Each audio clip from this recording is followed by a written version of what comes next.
أحمد باشا حمزة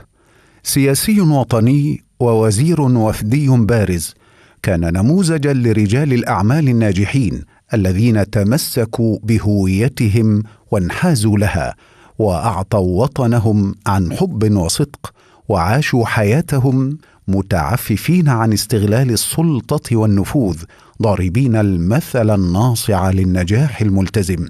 ولد أحمد حمزة بقرية طحانوب بالقرب من شبين القناطر في مديرية القليوبية، لأسرة عرفت بالتدين والوطنية، وكانت أسرة ثرية ومؤثرة، وقد تلقى تعليما مدنيا متميزا، ثم سافر إلى برمنغهام بإنجلترا لدراسة الميكانيك. أظهر أحمد حمزة نشاطا اقتصاديا ناجحا، اعتمد في الأساس على النجاح في نقل التكنولوجيا وتوظيفها بعد عودته من تعليمه في الخارج، وقد أنشأ مصنعا للثلج لمحاربة احتكار الأجانب لهذه الصناعة، الذي كان متمثلا في شركة القاهرة، وامتد باستثماراته في عدة مجالات استهدفت الاستثمار في الزراعة، فاستنبت الزهور وأسس معملا لتقطير ماء الورد والياسمين، وكان يرسل بعضه لغسل الكعبة المشرفة كل عام.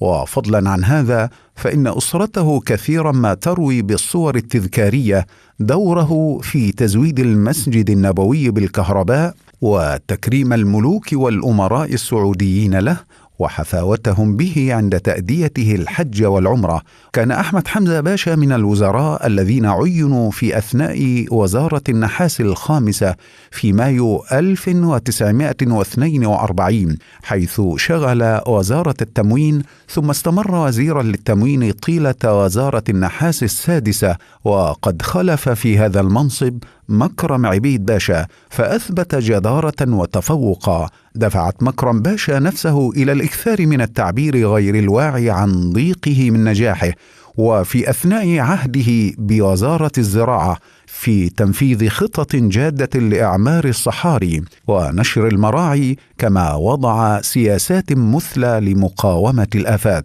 أصدر أحمد حمزة باشا مجلة لواء الإسلام 1947، وقد عمل على استمرار صدورها حتى في الفترات التي عانى فيها من مصاعب اقتصادية بسبب القرارات التي واجهها في عهد الثورة، فكان يقتطع من دخله المحدد بإجراءات التأمين ما يمكنه من تمويل طباعتها وإصدارها. وقد استمرت المجلة في الصدور من بعده، وقد تولت أمرها من بعده ابنته السيدة فاطمة حمزة، حتى توقفت عام 1989. وقد ساعدت المجلة بأقلام الصفوة من ذوي الفكر الثاقب وأولي الصراط القويم، وفي طليعتهم الأساتذة الكبار محمد الخضر حسين، ومحمد أبو زهرة، وعبد الوهاب خلاف، ومحمد البنا، وحسن عبد الوهاب، ومحمود عرنوس، وجمع كبير لا نستطيع الإحاطة بأسمائهم